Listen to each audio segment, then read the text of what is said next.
Hello, sports fan. This is Stephen here with Sports Trades Plus. I'm bringing you a very special breakdown. I'm going to be covering, was the Paul George era and Kawhi Leonard era in Los Angeles a failure? Before I get right into that, I want to make sure you're subscribed to the YouTube channel so you can get all the updates and all the breakdowns. Without further ado, let's get right into it. Looking at all the draft picks and all the actual players that the Los Angeles Lakers traded to the Oklahoma City Thunder to get Paul George by himself in a trade for multiple first-round picks. You got Shai Gilgeous-Alexander in there. You have a plethora of other things. And all they made was a conference finals and lost to the Phoenix Suns. That's all they won. They won in the playoffs to get to the conference finals, in which the Phoenix Suns were able to beat them in 6 games and go on to the NBA Finals and eliminate the Clippers in the playoffs. When you think about the mortgaging of your future, when you think about mortgaging the near future, the extended future, and essentially a little bit of your furthest future, that's what the Clippers did. The Clippers took a 5-year window and said, we're going to try to win a championship within these 5 years. We know Kawhi has a couple of knee issues. We know that Paul George may have a couple of health issues as well.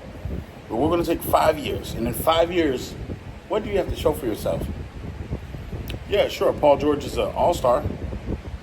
Sure, they made the playoffs often. But what did you actually win?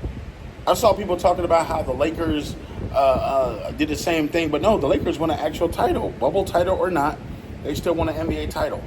Their rafter is hung with a title from the NBA. So the trade that they traded to the Pelicans, even though it may not be panning out right now, they won an NBA title when he got traded. Paul George and them didn't sniff at NBA Finals. Not a single one.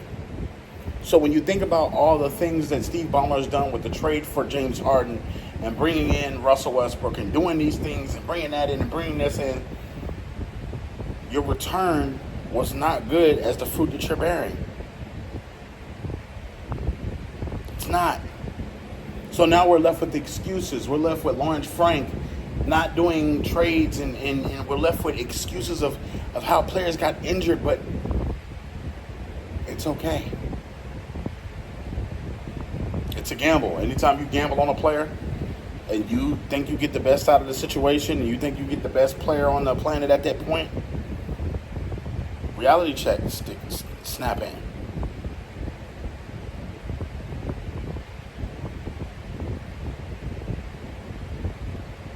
So, when it comes down to it, the Clippers have wasted a lot of time. That championship window is slowly closing, and they're not bringing in anybody that's going to mimic what Paul George does. There's nobody in free agency left for what he does. Not to that extent. But you have to understand where it's coming from. A place of frustration, a place of confusion, a place of not understanding what we're doing, because Ty Lue has literally prepared this team to do whatever they need to do, and they still come up short.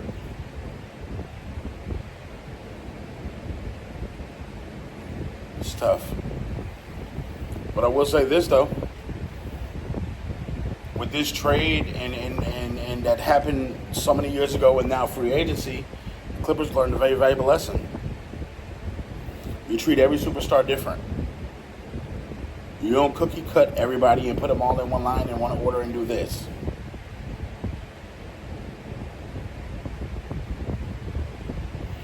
So, it's tough. It's tough. So, but this is a catastrophic failure, because they didn't get anything in return. And you lost Paul George for nothing.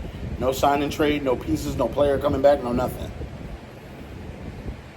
So what do you Clippers fans feel? What do you NBA fans feel? Do you feel like it was a failure? Definitely check out Sports Choice Plus. We'll see you on the very next video.